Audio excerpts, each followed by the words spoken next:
Jamais sans la grâce, une dévotion matinale proposée par l'Église évangélique de la grâce en collaboration avec l'Institut de théologie de Cotonou.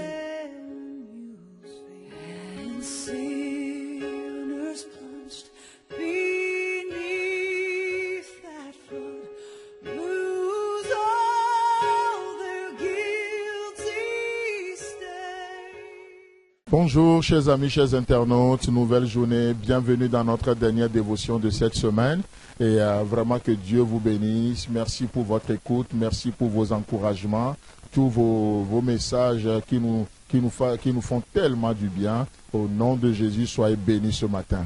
Amen. Alors donc nous terminons cette semaine toujours sur cette note du fait de s'attendre à Dieu.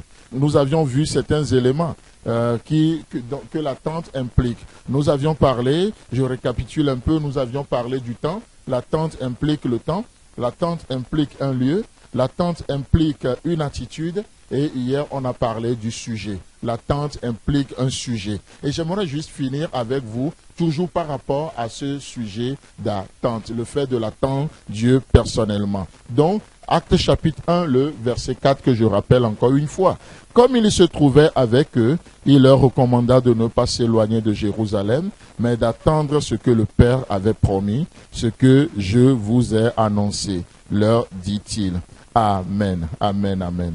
Oh, c'est merveilleux de voir ce que le Père nous a promis, de voir que nous vivons avec une parole personnelle de Dieu. Une parole personnelle de Dieu. Hier, justement, nous parlions de ce fait, le fait que on cite souvent Abraham, oui, le Dieu d'Abraham, le Dieu d'Isaac et le Dieu de Jacob. On s'était séparés sur cette note. Et donc, laissez-moi vous dire que si Dieu a fait pour Abraham ce qu'il a fait pour lui, si Dieu a fait pour Isaac ou Jacob ce qu'il a fait pour eux, oh, ce n'est pas juste pour nous enfermer dans une boîte. Ce n'est pas juste d'essayer de nous enfermer dans une routine donnée. Parce que notre Dieu agit tantôt d'une manière, tantôt d'une autre. C'est pourquoi nous ne pouvons pas vivre avec la foi d'un autre. Vous ne pouvez pas vivre cette journée avec la foi d'autrui. Non, vous êtes appelés à construire votre cadre de référence avec la parole de Dieu. Vous êtes appelés à aller chercher vos convictions personnelles, à entendre Dieu d'une manière personnelle dans la parole de Dieu.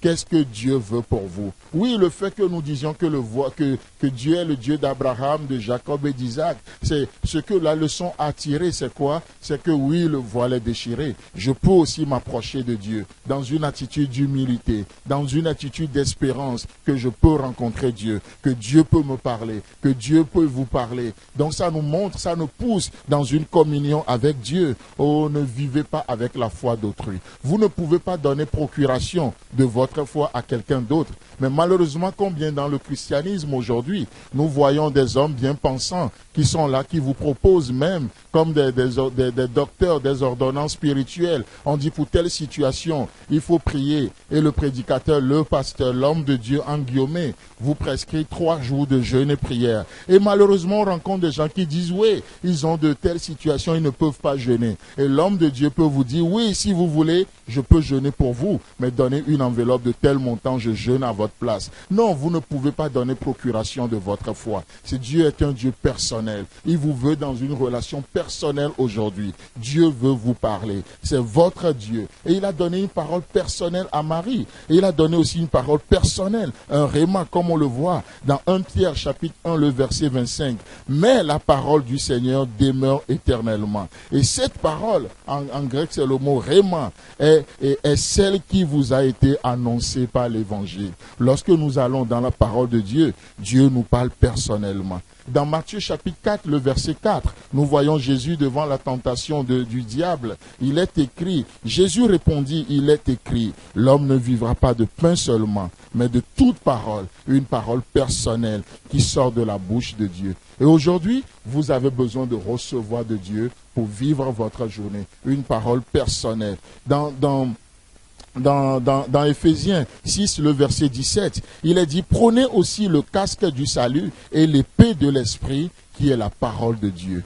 L'épée de l'esprit, quelle est la parole avec laquelle le Saint-Esprit combat pour vous? Une parole personnelle que Dieu vous a donnée. Il ouvre vos yeux sur une réalité et laissez-moi vous dire que vous ne pouvez pas combattre avec n'importe quelle parole. Pas de copie-coller. Cherchez une relation personnelle avec Dieu, ce Dieu personnel, pour recevoir une parole personnelle. Que Dieu vous bénisse dans cette journée. Et nous profitons pour saluer, pour dire une bonne fête à toutes les femmes, à toutes les mamans, parce que nous rentrons dans ce week-end de la fête des mères. Que Dieu vous bénisse, nos mamans. Recevez une parole personnelle pour aller plus loin avec Dieu. Amen. C'est tout le temps que nous avons. Si vous avez aimé cette dévotion, parlez-en à vos amis. Parlez-leur du message de la grâce et de ce qu'il fait dans vous. Pour un sujet de prière, une question ou plus d'informations, contactez-nous. Téléphone 64 88 35 87 ou 96 42 69 05 ou par WhatsApp au 94 75 80 20.